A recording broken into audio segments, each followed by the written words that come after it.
Today we're going to talk about something a little bit controversial. There isn't that much conversation going on about it. It's about being envious and envy. So I'm sure we all experience this green-eyed monster awakening within us, and it may be useful to look at it from a slightly different perspective.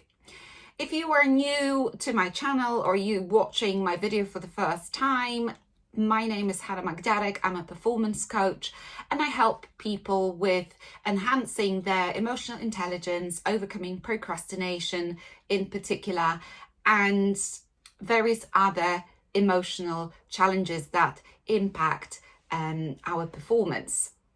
Envy is a bit of a taboo. Not many people speak about it because guess what? It puts us in a really vulnerable position.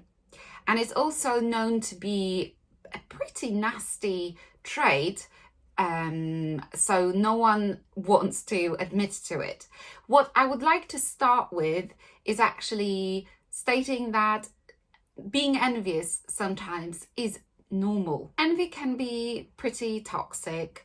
It can be very bothersome for the person who is experiencing it, as well as the person who the envy is addressed at.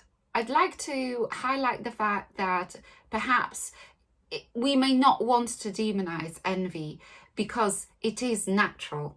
So when we are envious, what we are doing is actually coming from scarcity, that we don't have something that someone else does and we want it for ourselves, not necessarily wanting to take it away from them. So envy comes from a certain level of insecurity. The more serious the envy, probably the more insecure we are. But we don't want to make it worse. We want to understand it, learn to recognize it, and know how to tackle that feeling, that emotion. One of the most common ways people get envious these days is through exposure to social media. Most of us have some almost every day, and it is quite an artificial world in so many ways. It can be very powerful, very helpful, but at the same time, it can be quite dangerous in this way. Envy is a type of hunger that can't really be satisfied. It's a feeling of inadequacy, a feeling of worthlessness that we may not be even aware of. Envy is just a symptom. It's not really the root cause of our challenge. And although on the rational level, we probably know that we can't achieve well-being and happiness at someone else's expense, yet it can become a struggle comparing ourselves to others and feeling envious too. So I just wanted to focus on a few practical tips of what we can do when we feel envious.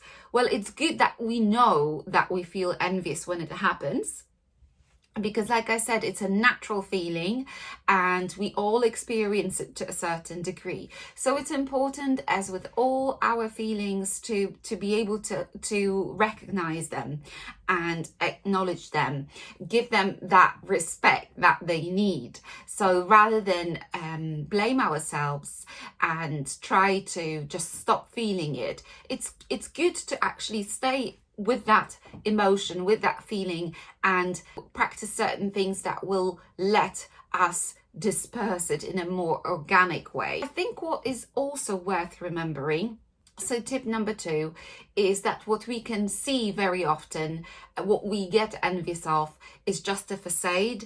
And of course, social media is a particularly good example of it, because people tend to hit social media mainly to share their positive experiences, and it might look on the outside as if that's all they experience, but that's just a fraction of their life, and the fraction that they're happy to share very often without feeling vulnerable.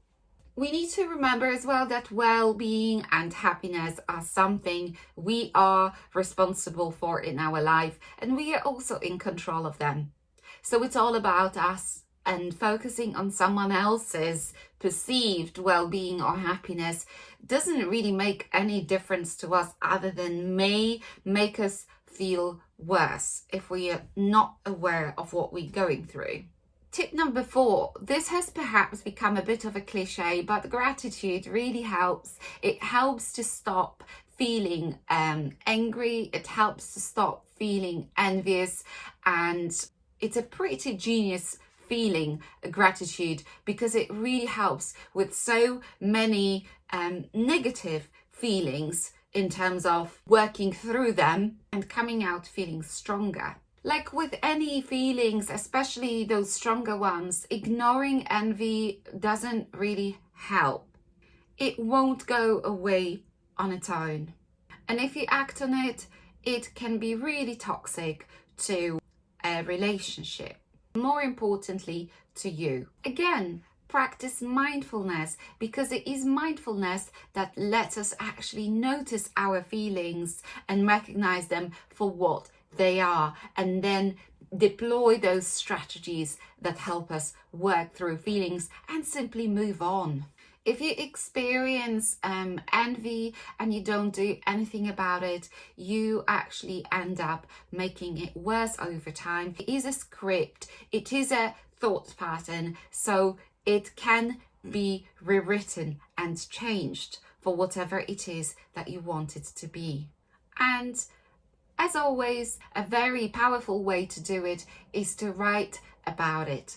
It really reinforces the benefits, and it encodes the information that you are coming up with in your brain. So it reinforces those new pathways in your brain that you are creating by thinking about your feelings of envy differently. There are so many resources these days that help us do journaling, practice mindfulness. Help is really out there, but you are the person who can help yourself, and only you. So if you are interested in these types of topics around mindset and behavioral change, habit creation, I'd like to encourage you to perhaps subscribe to my channel. There are loads of videos there that you can explore, and references to books and other materials that can help you on your journey. Thank you.